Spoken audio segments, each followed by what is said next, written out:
The evening air was thick with the smell of rain-soaked asphalt and fried diner food.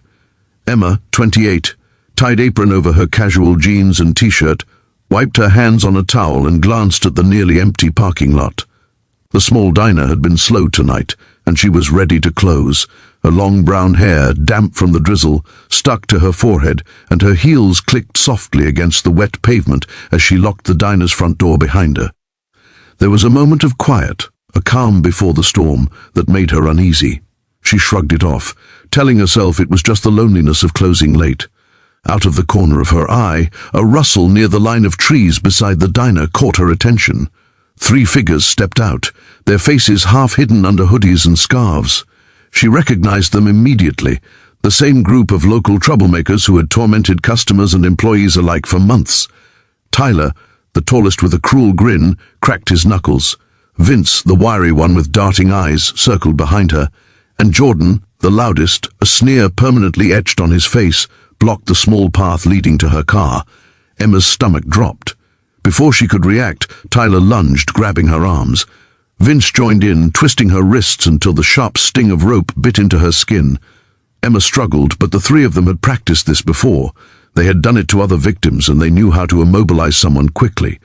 A few desperate kicks, a scream that cut off as Jordan stuffed a rag in her mouth, and she was yanked towards the tree line. Her heart pounded as they tied her to a sturdy oak, the rough rope biting into her wrists and ankles. She could barely move, rain mixed with tears on her face as the 3 bullies stepped back, laughing at their handiwork. "Now what, leave her here?"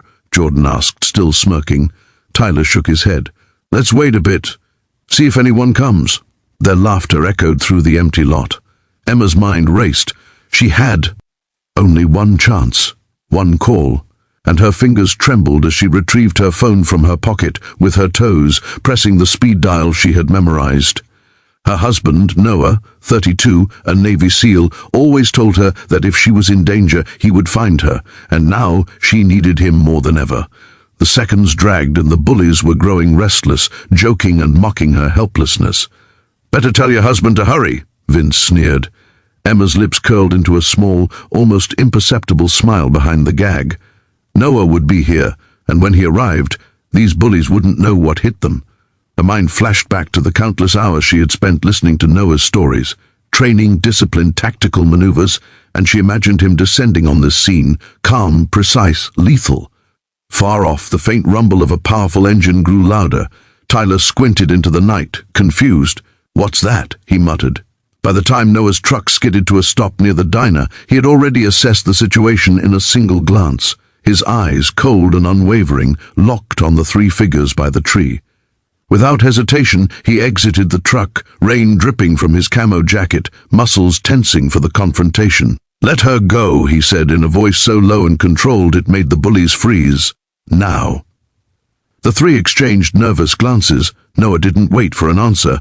In a blur of movement, he closed the distance, disarming Vince with a swift twist and shoulder throw. Tyler lunged, but Noah anticipated, sidestepped, and delivered a perfectly timed knee to the gut, dropping him to the wet pavement.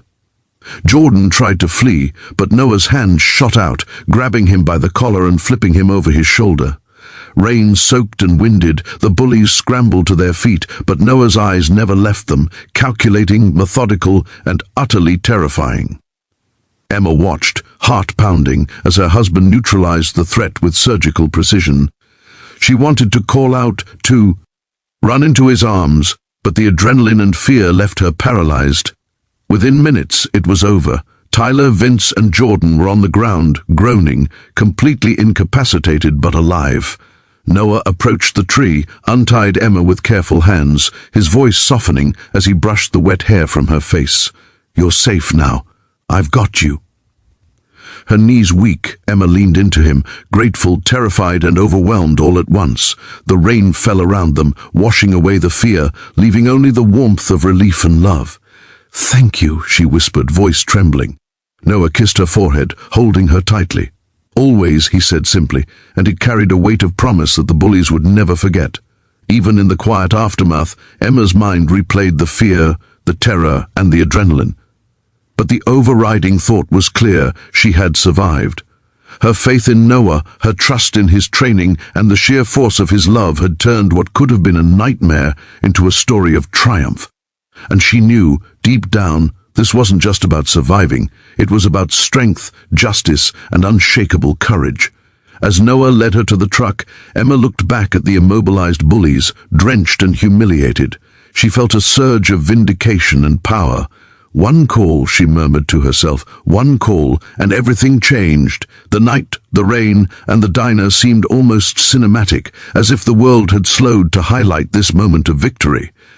Before getting into the truck, Noah handed Emma a dry towel and looked at her with a mixture of pride and concern.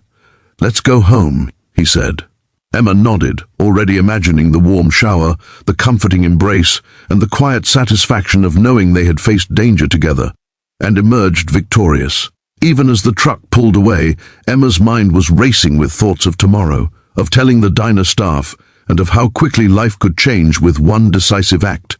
And one thing was certain, this story, this night, was something she would never forget.